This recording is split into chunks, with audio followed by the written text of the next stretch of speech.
Good afternoon. I am Jenny Camper, and I'm the chair of the Board of Directors for Prevent Blindness Ohio. And I want to thank all of you for being here today, for your interest in learning how we can all make this year's 4th of July celebration safe for all Ohioans. I'm here today to welcome you on behalf of Prevent Blindness Ohio and the Ohio Eye Care Coalition, who are co-sponsors of this event.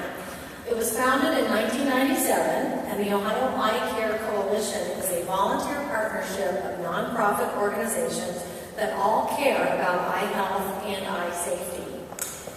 Members of the OECC include the Ohio Ophthalmological Society, the Ohio Optometric Association, the Opticians Association of Ohio, the Ohio Department of Health, and Prevent Blindness Ohio. The OECC also formed another voluntary group called the Ohio Fireworks Safety Coalition in 1997. I'd like to recognize the OECC and the Fireworks Safety Coalition members in attendance today. Here we have Diane Gogan-Turner. She's representing the Ohio Department of Health. If you could stand up and wave. Welcome, Diane. Ellen Owens, representing the Ohio Department of Public Safety. Welcome, Ellen. Mark Bennett, representing the Opticians Association of Ohio. Welcome, Mark. And we have Cameron McNamee, representing the Ohio Department of Health Injury Prevention Program. Welcome, Cameron. Jason Coma is here representing the Ohio State Medical Association. Jason. Todd Baker is here with the Ohio Ophthalmological Society. Hi, Todd. And we also have representatives from the Center for Injury Research and Policy of Nationwide Children's Hospital. So welcome to all of you, and thank you for coming. I also want to recognize my fellow Prevent Blindness Ohio board members, our elected officials, and our other special guests who are in attendance today. And they include Bob Bittinger, my fellow board member. Saw him walk in. I told him he was going to have to sing a song, but he declined. Rick Hoffman is also here. Hi, Rick. And also Carolyn King is here. Hi, Carolyn. I want to thank also Essilor of America and American Electric Power for their partnership and support of fireworks safety. And I want to recognize the representatives that are in attendance today. Dan Lucas, Cindy McNeil, Kay Miller, and Terry Houston of Essilor of America.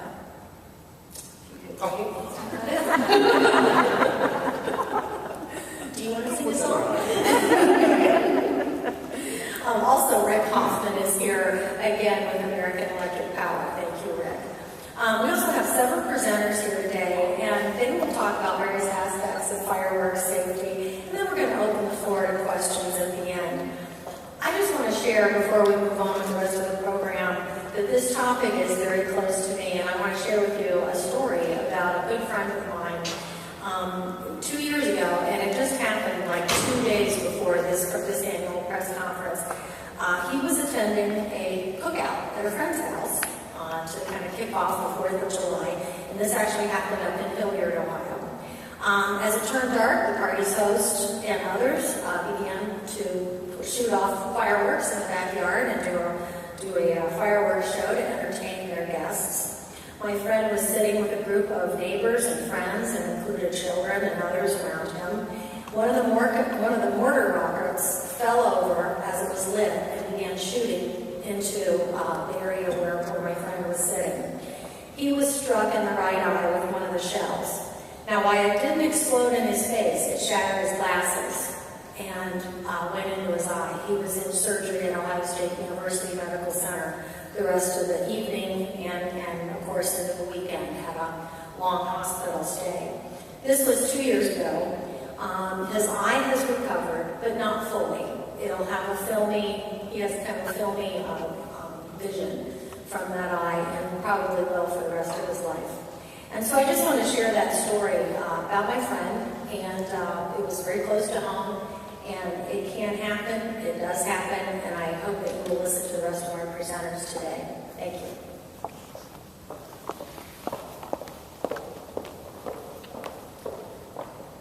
Thanks, Jenny. I'm Sherry Williams, President and CEO of Prevent Blindness Ohio. Here today to talk about how dangerous consumer fireworks can be, and just hearing Jenny's story, they can really change a life for a very long time, if not forever. They cause permanent injury and sometimes even death. Last year, an estimated 8,600 people were sent to emergency rooms for treatment of fireworks-related injuries, and there were 3 associated deaths. About 73% of those injuries occurred around the 1 month surrounding the 4th of July weekend, which would be about 6,300 injuries. That's why we call you all here to listen to this information at this time, since it's a prime time for injuries to occur. Even as seemingly innocent as sparklers may sound, they cause great harm and damage. Story from Ohio. On July 2nd of last year, sparklers were the cause for a 9-year-old girl in Strongsville, which is near Cleveland, to be severely burned between her waist and chest. She was saved from greater harm only because her 12-year-old brother hoisted her into a swimming pool. 2 days later, another Ohio story, the Cincinnati Fire Department investigated a house fire that was the result of children playing with sparklers. The blaze broke out after lit sparklers ignited the deck and spread to the back of the house and into the attic. No one was injured, but the 2-alarm fire caused more than $80,000 in damage. Consumers should be aware that half of all fireworks injuries are to innocent bystanders, many of them children. Of the fireworks-related injuries last year, 40% of those were in children under the age of 15. The reason that the Ohio Eye Care Coalition cares so deeply about this issue is that eyes are the 3rd most commonly injured part of the body, with backyard fireworks. 1,300 eye injuries resulted last year. Some injuries even caused permanent vision loss, which relates to the story that Jenny had to tell about somebody right here in our community. Children and adults under the age of 20 had 53, more than half, 53% of the estimated injuries. Burns were the most common injury to all parts of the body except the eyes, where in the eyes it was contusions, lacerations, and foreign bodies that occurred most frequently. Eyes are one of the few organs of the body that can't be transplanted. You've heard me say this before, but I'll say it again. When it comes to eyes, you get one pair and no spare, so it's very important that we protect our eyes from injury. Prevent Blindness Ohio supports a total ban on backyard fireworks, including sparklers. Last year, 1,200 serious injuries occurred due to the use of sparklers, and for children under 5 years old, sparklers accounted for the largest number of injuries, with 300 sparkler injuries resulting in that age group, or 43% injuries. A sparkler burns at 2,000 degrees Fahrenheit, hot enough to melt copper. Firecrackers accounted for 900 injuries, and bottle rockets 400 injuries. Prevent Blindness Ohio's message and position on backyard fireworks is simple. Fireworks are extremely dangerous. Do not purchase, use, or store fireworks or sparklers of any type. Protect yourself, your family, your friends by avoiding fireworks and sparklers. Attend only authorized public displays conducted by licensed operators, but be aware even professional displays can be dangerous. Protect yourself, your family, and your friends by avoiding backyard fireworks. Now I'd like to introduce Dr. Kiran, Sajja, an oculofacial plastic surgeon from Marina Eye Surgeons. Dr. Sajja is a member of the Ohio Ophthalmological Society. Dr. Sajja. Thank you, Sherry. I just wanted to talk a little bit about some of my experiences dealing with and caring for patients and their families that have undergone injuries related to fireworks. And I want to talk about the 2 different populations that Sherry kind of touched upon. The young children, usually under about 12 years old, and those above 12 years old. The sparklers, like she mentioned, the tip of the sparkler can reach up to 2,000 degrees Fahrenheit. And just to kind of put that into perspective, a number of the thermal plundering type instruments that I use during surgery are at about that same temperature. So you can imagine the tip of the sparkler being in contact with either the skin around the eyelids, the face, or even the surface of the eye can cause significant burns and oftentimes lacerations that can be full thickness through the eyelid or even the surface of the eye. These types of things may require extensive surgery for either repair or reconstruction and can cause issues related to not only temporary but permanent vision-threatening problems. And as such, it's really important that even sparklers are not used even around children, as sometimes there can be inadvertent injury. Looking at the other side in terms of consumer fireworks that can be purchased, things like M80s and things of that nature can cause high-speed injuries to the eye and to the face.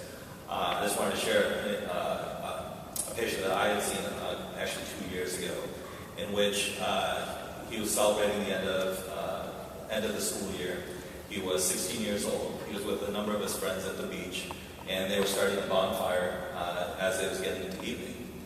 They had lit off a number of the M80s, and one of them apparently did not like, so they just threw it into the fire. Unfortunately, it went off in the fire, and it propelled one of the logs that was in the fire, and it hit him in the face in just about the right eye. Unfortunately, this led to an open head injury, with a fortunate portion of his brain also being exposed, and also crushed his right eye. He was seen at that local hospital and then life-flighted to the hospital where I was able to see him. And unfortunately, we were unable to save his eye. He was fortunately able to kind of deal with the head injury after removal of a portion of his brain, and basically having to deal with the reconstruction and the rehab from this for the next year. The other part that we oftentimes don't talk about is the effect that this has on the family. His mother, father, and brothers and sisters also had to deal with this and deal with the actual emotional trauma related to this for that following year. And talking to my patient, he had mentioned that he had never seen his father cry up until that time. And his father was crying almost every day when he was coming to see him in the hospital. So just, again, talking about the trauma that's associated with this, not only physical but emotional. And even now, that patient is still undergoing reconstructive surgery to basically repair a lot of the damage that was done from this. So again, whether it be a little child or someone that's in their high school age, this is really definitely a problem that can not only change that day or that celebration, but also change kind of the future of these people's lives and their families' lives.